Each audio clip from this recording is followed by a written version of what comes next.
A little over a year ago in September 2017, I uploaded a video of what I thought was me playing with the worst possible graphics in GTA 5. I dumbed down all of my settings. I even installed some mods to make the game go worse than what was physically possible for my graphic card settings, like the worst of the worst possible. And I thought that I had found some pretty bad graphics. And since then, a couple things have happened. Number one, a lot of you guys have had requests for me to try and do this sort of thing again, whether you found it incredibly weird, horrifying, strange, or funny. A lot of you guys wanted to see if I could physically dumb down my settings even more. But also number two, it seems that a lot of other people as well jumped in on this and they were able to raise the bar even higher. And what we're going to be looking at today is some more footage of that, but dumbed down way worse. So I'll leave the video I did over a year ago in the description.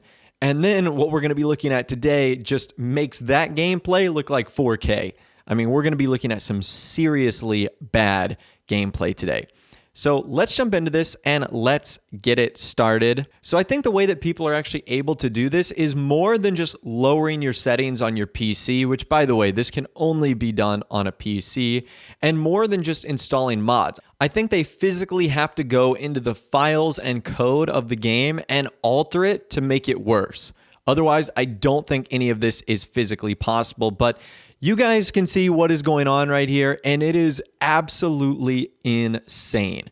So for me, the biggest thing that stands out as far as what Rockstar, I guess, ultimately cut back on when they were creating this sort of game is the textures of everything and the NPCs. So the roads, for example, everything looks like it's just a giant mudslide.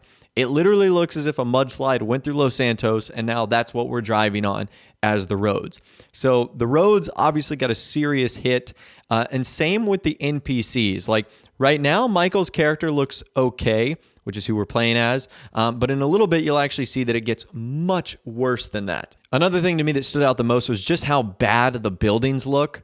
Like, they don't even look real. Actually, you know what they do look like? If you've ever been to North Yankton, and you didn't follow the instructions the game gave you, or if you were on PC and you can mod it and you can check out the other buildings, they look flat, like 2D, like they haven't been completed. That's almost what Los Santos looks like right now, where things don't load in, buildings don't have unique shapes and aspects to them. They're just squares or circles or triangles. You know, they don't really have any unique elements to them, which I certainly think is pretty funny. Now, if you thought that was bad, things can actually get worse. So this, believe it or not, no, you are not looking at Slender Man. You are not looking at, some clay monstrosity. That right there is Michael. And you can see it looks like he has a snowman or something in his right side pocket. That is actually just his outfit that has been morphed and completely changed by the fact that this is as low resolution as it is. I mean, look how bad this is right now. He seriously doesn't even look human, which is why I was saying he looks like the Slender Man. And what's funny is if you try to put on other outfits and stuff like that for Michael, it literally just makes it worse. His skin is on the outside, his clothes are in the wrong places. I mean, it looks absolutely ridiculous. Let's just say it. It doesn't even look like a real person, like I've been saying. And in these graphics too, basic things don't exist, like the gate on front of his house, it doesn't exist. His garage door doesn't exist. And when you've got the graphics this bad and you try and drive, the world simply cannot load in other things. So the entire world just becomes gray and all the other cars just look like little black blobs floating around. And like I said, because you can't see the roads, it just looks like they're sort of floating in this weird robotic world, which obviously looks incredibly strange from the outside. Now, I was trying to think to myself, what sort of system would you be playing on where this is what you need to do?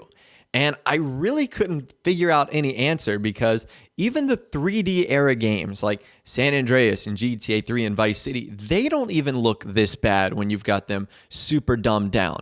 This is below. In fact, I think Nintendo 64 games don't even look this bad. So I'm trying to think in what sort of scenario could you even start GTA, but your computer or your system was this bad where you had to play it on something like this? So that's why I think this, for the most part, is just all for fun. This is by far the worst graphics I've ever seen anyone be able to generate with GTA 5. I actually found this. It was an article that I think GameSpot did. It was GTA 5 sure can look horrendous on PC. And it's right. This seriously does look like it's a horror game. I mentioned earlier that it was like something out of Slender Man or something like that. It just looks like it was N64 textures, faceless clay beast. I mean, everyone looks like naked blobs. Like, they don't even look like they have clothing on them. So that right there is pretty interesting. I really do think that this is the worst looking version of GTA 5 that we have ever seen. So I'd love to hear from you guys in the comments down below. Would you still play GTA 5 if it looked like this? I think I would play for a little bit just to sort of see all the things you could do, like maybe go to one of the dance clubs or go to the top of Mount Chiliad and like see if you could actually see anything. Would it load in? But other than that, that would be a miserable experience. So let me know your thoughts, opinions more in the comments down below. I'd love to hear from you guys down there. If you did go on to enjoy this video, though, a like rating would, of course, be awesome. And also subscribe to my YouTube channel if you are new or you like daily GTA 5 videos like this. With all the way, guys, like I said, thanks so much for watching. Take care, and I'll see you guys in the next video.